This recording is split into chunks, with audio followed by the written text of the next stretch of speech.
Então tá, boa noite. Boa noite. Nossa, eu juro que eu não esperava num dia frio, um dia ruim hoje, essa alegria aqui. Isso é uma dádiva que nós estamos nos dando. Nós todos estamos nos dando com a nossa presença aqui, né? Nessa noite, tá? E são esses sacrifícios, eu sempre tenho falado, são esses sacrifícios que Deus espera da gente. Não doações, não, enfim, né? Como faziam antes, nós vamos falar, né? Sacrifícios de animais e oferendas, não. Nossa presença, estarmos aqui para ouvir, né? E para falar, para conviver, para contribuir, tá? Então, meio que na continuidade da palestra da semana passada, em que a gente falou sobre o Consolador prometido, o papel do Espiritismo como o Consolador prometido do Cristo, a gente, né, até porque eu fui meio provocado, né, e, enfim, eu achei pertinente fazer essa sequência. E aí, como é que fica essa história de terceira revelação, né? Talvez alguns nem soubessem que houve a primeira e a segunda, né? Mas nós vamos explicar tudo isso direitinho dentro de uma visão histórica e teológica também, tá bom? Bom, as três revelações seriam essas. A primeira, a de Moisés, através dos 10 mandamentos, a lei, né? A lei, essa sim, a lei que Jesus reconheceu. Eu não vim destruir a lei. Depois, o próprio Jesus. O Cristo encarnado, trazendo os seus ensinamentos que estão contidos no Evangelho, consagrando o amor como, digamos, a obrigação e como o valor maior da humanidade. E finalmente o Espiritismo, desvendando, esclarecendo o Evangelho, trazendo uma abordagem mais racional, desmistificando, tirando alguns tabus e dogmas que ainda vêm resistindo ao longo dos séculos, de maneira a esclarecer, de maneira a clarear, tá? Onde é que a gente encontra isso? Na codificação, tá? No Evangelho segundo o Espiritismo. Logo no capítulo, primeiro capítulo, no item 6 é falado, que é quando Jesus já vem dizendo, e o próprio Espiritismo vem dizendo isso, nós não viemos destruir nada, nós viemos somente esclarecer algumas coisas. Assim como Jesus disse que não veio destruir, ele veio fazer acontecer. Até porque ele via que não estava acontecendo muito, era necessário que ele viesse para trazer mais esse impulso, para que aquela lei, aqueles 10 mandamentos, se pusessem realmente em prática. Nós da humanidade nos puséssemos em prática. Essa, então, é a sequência. Nós já vamos começar a deduzir, então, a lógica da sequência das 3 revelações. Mas o que eu sempre faço nessa hora? O que eu faço, né? A palavra é revelação, né? Então, nós vamos ter que saber, afinal, a gente fala revelação, o que é revelação mesmo? Né? O que significa? Vem do latim, ato de mostrar, descobrir, destapar, né? Vem de velare, e velare tem a ver com véu, significa tirar o véu. Revelar é tirar o véu. É quando a gente enxerga tudo claramente. Tá? E é assim, que véu é esse que a gente está tirando, que as revelações foram tirando sucessivamente? Como é que é o nome que a gente dá isso? Né? A falta de conhecimento, a ignorância. Não nascemos simples e ignorantes, cada espírito foi criado simples e ignorante. Depois a gente vira complicado e metido a besta, né? Mas, quando somos criados simples e ignorantes. Então a gente vai adquirindo conhecimento, é uma escala. Não dá para cobrar de uma criança de 3 anos que ela vai resolver uma equação de segundo grau, a menos que, né, seja um espírito já muito antigo e dotado dessa capacidade. Mas a gente vai aprendendo aos pouquinhos. Tá? Respeitando isso, né, é que os véus vêm sendo tirados camada por camada, para quando a gente está em condições de aprender, de compreender, certo? Então lá vamos nós, né? Ou seja, quando a gente, cada revelação é aquele abrir de porta, assim, opa, tem luz aqui, isso aqui não estava, eu estava naquele quartinho, eu abro a porta e, opa, tem coisa diferente lá fora. Como é que a gente vai contextualizar isso? Tá? Nós temos que estabelecer alguns limites para isso, porque senão a gente, né, se aplica ao contexto religioso monoteísta abrâmico. Quase complicado isso aí. Ou seja, começou lá com Abraão, né, pela escolha, né, que Jeová fez de um grupo humano que veio, né, de Capela em condições de compreender uma proposta monoteísta. Nós já vamos ver que o contexto daquela época era diferente, né? E daí então, judaísmo, cristianismo, espiritismo, as 3 revelações, né?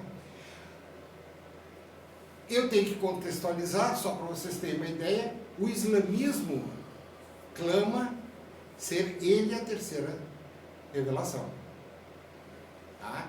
E ele complementa dizendo que é a última, é a revelação final. A partir dali, parou. Né? E a gente, o Espiritismo diz que não. Né? É uma etapa, é uma revelação, e a gente está trabalhando, a gente está evoluindo, sabendo que daqui a pouco tem mais coisa para aprender ali na frente. Tá? Outras culturas e religiões não têm esse conceito. Elas não trabalham com essa situação, até mesmo que nem todas são monoteístas. Certo? Só para contextualizar, ele pensar que isso é uma coisa, né? Como fenômeno cultural, como ensinamento teológico, fica circunscrito a esse universo. Tá? Dessas 3 religiões. Agora sim, como é que era antes da revelação? Antes da primeira revelação? O que a gente tinha? Né? Culturas como egípcios, gregos, né? O que eles tinham ali? Né? Politeísmo. Tinha um Deus para cada coisa. Tinha Deus do sol, Deus da lua, Deus da chuva, Deus da terra, Deus do vulcão, Deus do fogo. Tinha um Deus para cada coisa. Por quê? Porque dentro daquela simplicidade, daquela ingenuidade, eles viam, né, do ponto de vista deles, o sol era um Deus. Se elevava e, poxa, trazia vida. Né? O fogo, o vulcão, era um Deus. E assim por diante. O trovão, meu Deus, trovão, e agora? Certo? Havia a ideia da idolatria. Se cultuava estátuas. Então eu fazia uma estátua de Zeus, ia lá e cultuava que aquela estátua tinha... Se projetava que teria o poder do Deus. Certo? A ritualística era intensa, era tudo, né, cheio de rituais e fogos e chama, enfim, né? Sacrifícios, muitos, né? Oferendas e sacrifícios. Havia um tipo de uma troca, né? Se eu quero uma colheita boa, então eu vou sacrificar o meu boi, vou ofertar parte da colheita para Deus lá no templo, né? E havia muito pouca noção de espiritualismo ou de pós-morte, né? Não se sabia muito o que acontecia, havia um temor muito grande, e a questão assim de haver uma alma, um espírito, também era uma coisa ainda muito precária ainda, né? Também essas religiões, elas tinham carência de preceitos morais, elas não tinham, né, nenhum ensinamento, nenhuma, né, ordenação no sentido moral. Ainda era uma época de justiça, né, era enfim, não havia isso. Os ensinamentos ficavam quase sempre por conta da mitologia, né? A mitologia grega é farta, cheia de ensinamentos morais, que era o que culturalmente se trabalhava naquela época, né? Havia a divinização do poder, ou seja, o rei dizia que era Deus, o faraó dizia que era Deus, e estamos conversando, tá? Eu sou enviado de Deus e sou Deus mesmo, ponto. Então, era possível um ser humano se divinizar ao chegar ao poder, né? E a fé que havia era baseada no medo. Se eu não fizer a oferenda, não vai ter colheita. Era um comércio baseado no medo. Era assim. Tá? Na primeira revelação, Moisés traz o primeiro, digamos, conceito de uma justiça. São os 10 mandamentos. No Monte Sinai, ele vai e traz 10 mandamentos estabelecendo o que pode, o que não pode, preceitos morais bem explícitos, certo?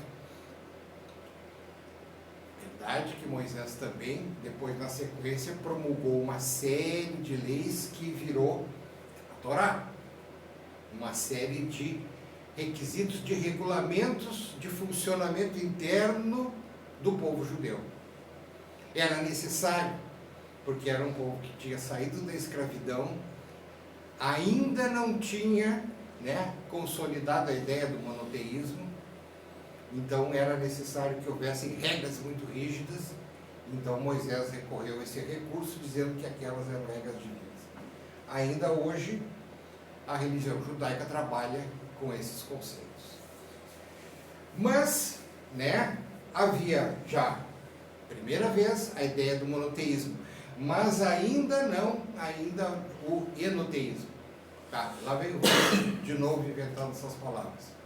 Enoteísmo é quando eu tenho uma crença monoteísta, mas eu aceito, eu tenho a tolerância suficiente para que o outro, para conceder que o outro tenha a crença dele, enfim, diferente da minha. Isso é o enoteísmo.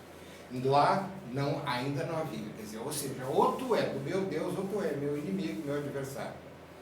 Certo? Condenação à idolatria, sim, é a primeira frase, né? É a primeira frase dos 10 mandamentos. Deus disse que não fará imagem, né? Não idolatrará imagem, vai por aí, né? Mas a ritualística segue intensa. Né? Na Torá tem um livro chamado Levítico que define a execução de todos os rituais, e havia no templo os levitas da tribo de Levi que cuidavam de toda a ritualística do templo. É. Começam a se valorizar os profetas, né? A valorização dos profetas. Aí, isso é interessante. Em todo o Antigo Testamento, Daniel, Isaías, Ezequiel, enfim, são dezenas. Né? O que eram esses profetas? Ah, hoje a gente sabe, né? Eles eram médiuns. Então, já havia ali, né? Começava a humanidade a conviver de uma maneira, digamos assim, saudável, de uma maneira produtivamente espiritual, de modo espiritual, com a mediunidade. Porque antes a mediunidade ela servia só para adivinhação, para coisas fúteis ou banais e às vezes até maldosas. As noções, já começaram as primeiras noções de espiritualismo e de pós-morte. No judaísmo já tem o Sheol, já havia algumas crenças de que podia reencarnar, dependendo da situação, o espírito podia voltar, já começavam a haver rudimentos de reencarnação e de projeção de uma vida pós-morte. Né? Mas segue a disputa entre deuses. Ou seja, eu vou lutar, eu tenho um Deus, tu tem um Deus, nós vamos guerrear e vamos ver qual é que é o Deus mais forte. Isso dominou. A Bíblia, o Antigo Testamento, está repleto desses relatos aí, né? É uma história. Os preceitos morais foram trazidos por Moisés, assim como regulamentos, como eu falei, regulamentos sociais, leis de convivência social. Seguem oferendas e sacrifícios, né? Lembra no episódio da expulsão dos mercadores no templo, que eles vendiam pombas e bichos e bois para fazer sacrifício no Pessah? Então, uma menor divinização do poder. Mas os reis são indicados muitas vezes, né? Salomão, Davi foi indicado, Salomão, aquela coisa, havia toda ainda essa participação na escolha, participação divina na escolha dos governantes, certo? E a fé era baseada ainda no medo, mas já começava a aparecer confiança. Por exemplo, a lição de Abraão, quando Abraão confiou em Deus, ele confiou a ponto de estar prestes a sacrificar Isaac, né? Naquela prova de confiança, né? Deus se fez presente. Então, naquele momento há uma virada de chave, não é mais só medo materialista, não, tem aí já uma relação de confiança. Eu confio em Deus, além do medo que eu tenho. Então, demos um passeio, não demos? Bom, legal. Aí vem Jesus. Jesus traz o amor, né? Ou seja, aí já há o monoteísmo e a indicação do enoteísmo. Por exemplo, ele diz, não está escrito que essa casa será uma casa de oração para todas as nações? E Jesus atendeu samaritana, ele atendeu de todas as nações e de todos os credos, indistintamente. Então ele indicava, né, apontava para o enoteísmo. Condenação da idolatria, continuou muito bem. A ritualística se torna mais moderada, nós já estamos aqui falando do cristianismo, ela se torna pesadamente simbólica, são as liturgias nas igrejas, enfim, a gente vai encontrar a hóstia simbolizando o corpo de Cristo, simbolizando o sangue de Cristo, enfim, já é uma ritualística simbólica, sem sacrifícios, né? Condenação à oferenda, se bem que ainda tem muita gente que faz os seus votos ali, vai lá, paga uma promessinha, tranquilo, é mais simbólico do que propriamente aquela coisa daquele comércio, assim, né? Eu vou te trazer um boi e tu me dá uma plantação, me dá uma boa colheita. Não. Tá? Jesus traz a ideia do reino de Deus, ou seja, um lugar que a gente vai depois da morte física. Então aí já indica, né, uma vida futura, uma outra vida. E também indica a reencarnação em vários episódios, quando ele fala de Elias, quando ele instrui Nicodemos. São vários momentos em que Jesus diz, olha, né, ele certamente não quis ser assim incisivo, objetivo, porque não se estava preparado ainda, mas ele já deixou a indicação, né? Ele condena a disputa de deuses, né? Se bem que não adiantou muito, né? Porque 500 mil anos depois, lá estamos nós em voltas encruzadas e ainda hoje estamos às voltas com intifadas e jihad, não sei o que mais, né? Nem todas as lições a gente tem aprendido na velocidade que seria recomendável, né? Os preceitos morais foram trazidos, né, no Evangelho, com foco no amor, mas no amor universal, tá? Essa talvez seja a essência da missão de Jesus. Houve uma menor divinização do poder, mas nós, homens, como é que é, né? O rei lá na Europa só assumia se o Papa colocasse a coroa. Fazer o quê, né? Mas, vamos lá. Não dá muito para cobrar assim tão rápido, né? E a fé passou a ser baseada, né? Tira o medo em confiança e amor. A partir de Jesus, né? A gente ainda fala temer a Deus, mas mesmo os teólogos hoje, eles dão um significado diferente do temer a Deus. Eles dão um sentido de reverência, de respeito, né? Não é aquele medo, que eu tenho medo que se Deus, sabe? Jesus veio desmistificar aquele Deus vingativo, aquele cara que vai lá e explode cidades, mata mulheres de pessoas. Não, tá? Então, a fé agora é baseada na confiança e no amor. Terceira revelação. Aí sim. Aí, nós nos apresentamos, quer dizer, Kardec traz a sua proposta, e o monoteísmo e o enoteísmo são, digamos assim, regra.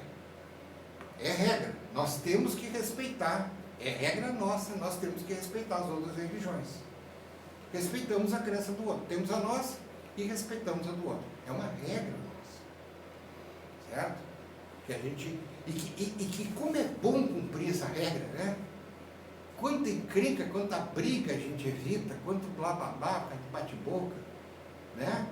A gente tem uma visão, eles têm a deles, ok, vamos lá, vamos dar as mãos, tem alguma coisa para fazer e vamos trabalhar junto, pessoal. Essa é a proposta, né? Essa sempre foi a proposta de Kardec, né? Ou seja, aí se eliminam a disputa de deuses, né? Ou seja, ninguém vai querer invadir um determinado território ou fazer terrorismo, né, em comunidades espíritas, porque a gente não faz por onde, nem muito menos nós, né, vamos sair daqui, né, dinamitando igreja católica ou protestante. Não tem disputa entre deuses, todo mundo tem seu Deus, todo mundo, portanto, que se acham bem, tá bom, né? Nós vamos ver lá no finalzinho. Não há uso de ídolos, olha essas paredes aqui, tá? Um quadrinho ali, tá?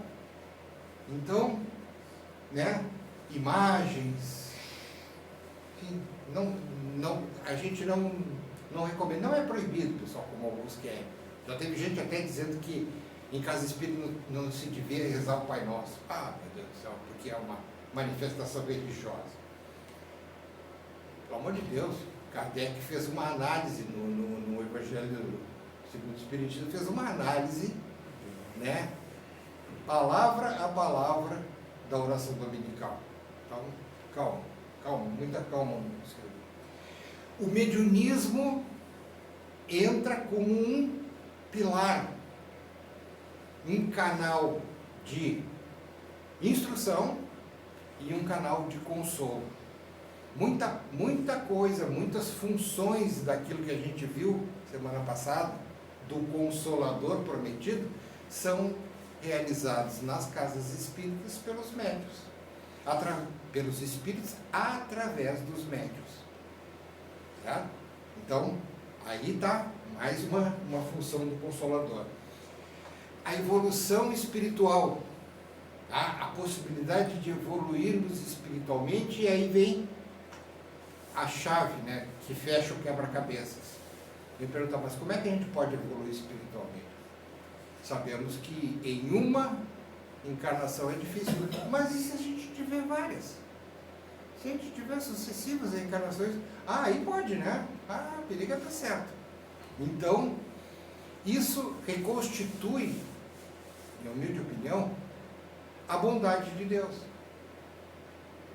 Ali está a justiça de Deus, Ele dá oportunidades para todo mundo. E quantas oportunidades tu precisar, é só tu aproveitar uma. Certo? Os preceitos morais do Evangelho passam a ser interpretados à luz dessa evolução e, eu não escrevi ali, com base na racionalidade científica. Então, o que é apresentado no Evangelho se transforma não só numa filosofia moral, mas também vai ter bases factuais. A gente vai entender muita coisa, por exemplo, os famosos sinais e milagres de Deus, de Jesus, né?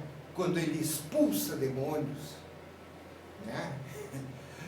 Expulsa demônios, nada mais é que desobsessão que hoje a gente trabalha, né, normalmente dentro de uma casa espírita. E tem base, tem explicação, a gente entende tudo direitinho como é que funciona. Tá? Ou seja, se faz pela primeira vez a aliança da religião com a ciência. Se retoma, na verdade. Por quê? Porque lá naqueles primórdios, lá, especialmente nas civilizações mais antigas, Sócrates era um homem religioso. Sócrates tinha a religião dele, do jeito lá dele, e ele era um filósofo, ele era um homem de ciências. Os filósofos, todos eram religiosos. Não havia essa distinção, ninguém, somente na Idade Média que se resolveu promover a separação, dizendo que a ciência era inimiga da religião. Tá? Não, calma, muito menos. Kardec veio para costurar, remendar essa lacuna que tinha se criado. E hoje, 150 anos depois, a gente verifica o quê? Que a aproximação vem crescendo de velocidade, a confirmação científica, né, o que vem dos laboratórios, dos centros de pesquisa, confirmam aquilo que está escrito na codificação, cada vez mais. Não, nenhum preceito da codificação e das obras posteriores, vamos falar aí de André Luiz, vamos falar de Valdo, foi desmentida, foi comprovado cientificamente que aquilo é verdade. Pelo contrário, quem estuda, procura, encontra matches perfeitos. Tá? Um exemplo, né?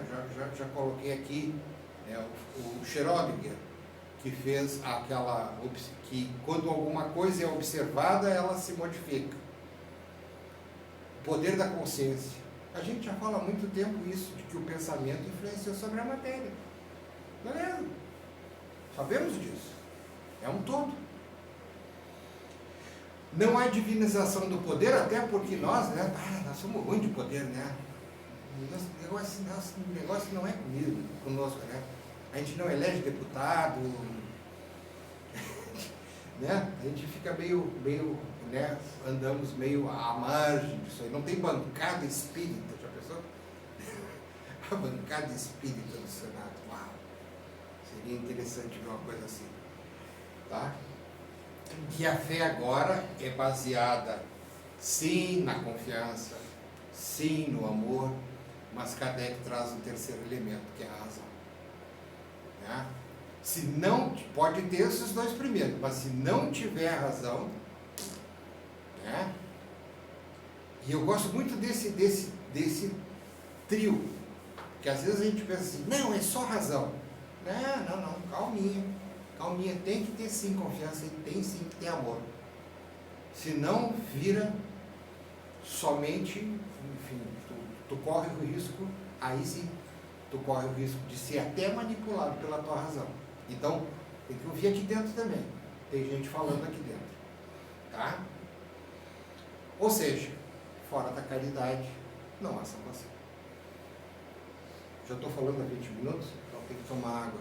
Diz que agora é 20 minutos, tem que ter pausa para hidratação, não é mesmo? Ai, eu veria. Não? Eu só sigo a tendência do mundo, né? Volta.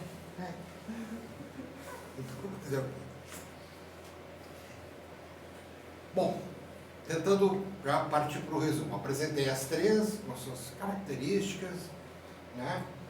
Então, a sequência dessas revelações indica o quê? Estamos evoluindo sim, né? Eu às vezes sou meio chato, e o Valmir sempre me chama, não, a gente está indo, né? O Valmir é um otimista, né?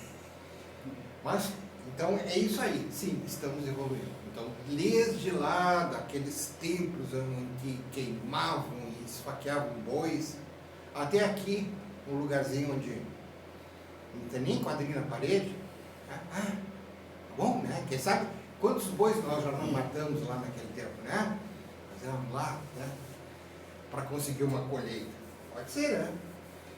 Então, e essas revelações, elas vêm de acordo com a capacidade de compreensão que nós temos.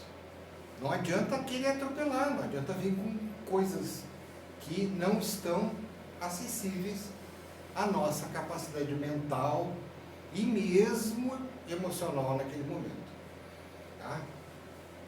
Sempre causaram reações. Aqui, ó. Quando bota a luz, quem está no escuro faz o quê, né? Reage mal. Tu pega, o cara está dormindo e tu chega no quarto e abre a janela, deixa entrar. Ele não vai te agradecer por isso, não. Pode ter certeza. É ou não? Então, quem tem filho adolescente sabe disso, né?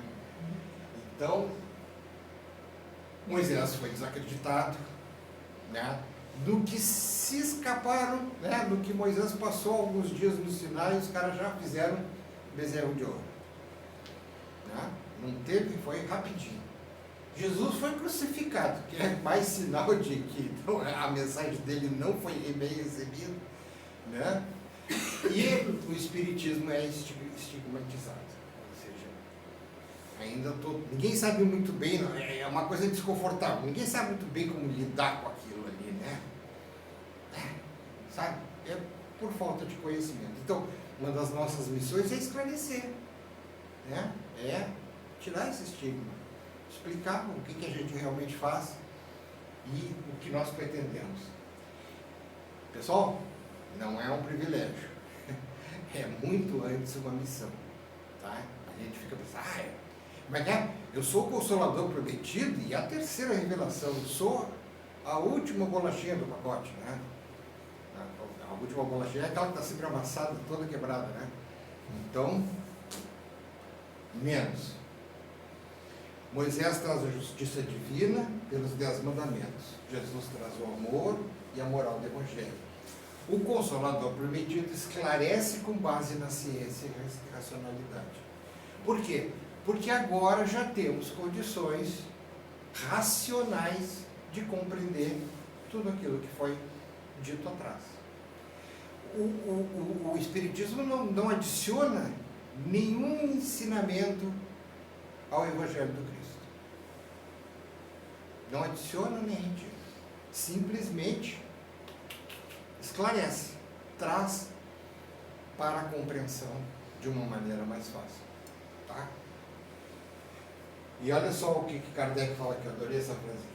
Não foram os fatos que vieram posteriormente confirmar a teoria, mas a teoria que veio subsequentemente explicar e resumir os fatos. Portanto, é rigorosamente exato dizer que o Espiritismo é uma ciência de observação e não um produto de imaginação, que era o que ele devia estar ouvindo muito naquela época, né? Certo? Isso está na Gênese. Finalmente, repetindo, não é um privilégio, uma missão, Kardec nos ensina isso aqui também, ó. O espírita deve, diante dos seus oponentes, esforçar-se em mostrar por seu próprio exemplo, o que é a doutrina espírita. Não basta dizer-se espírita, aquele que o é de coração, prova-o por seus atos. Nós somos o espiritismo ambulante. Nós somos a vitrine do espiritismo. Tá? Uma das maiores glórias é quando tu está no ambiente, assim, começa a conversar, e daqui a pouco chega um cara, tu é espírita, né? Digo, culpado. Não, eu sei porque tem um jeito, isso. É assim. Tá? Esse é que a gente tem que fazer. E com isso a gente consegue, primeiro, baixar aquela aversão que as pessoas têm, né? Aquele cuidado excessivo que tem com a gente. E segundo, num segundo momento, até quem sabe servir como exemplo, inspirar alguém, dizer, bom, você pode fazer, quem sabe eu também posso. Tá? Essa é a nossa missão. Tá? Isso é que é, na verdade, a revelação virando revolução, virando evolução, certo? Porque, não, eu usei a palavra errada, eu não acredito em revolução, eu acredito em evolução. A revolução normalmente destrói mais do que constrói, né? E a evolução ainda que mais lenta, ela só constrói. vai somando e tu vai andando, apesar de ser mais velho. É isso aí, pessoal. Por favor, dúvidas. E ou comentários. Faltou.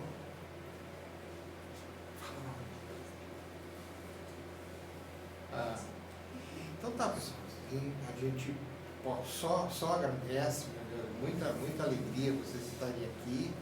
Muita alegria eu ter podido compartilhar esse trabalho com vocês, tá? Um abração.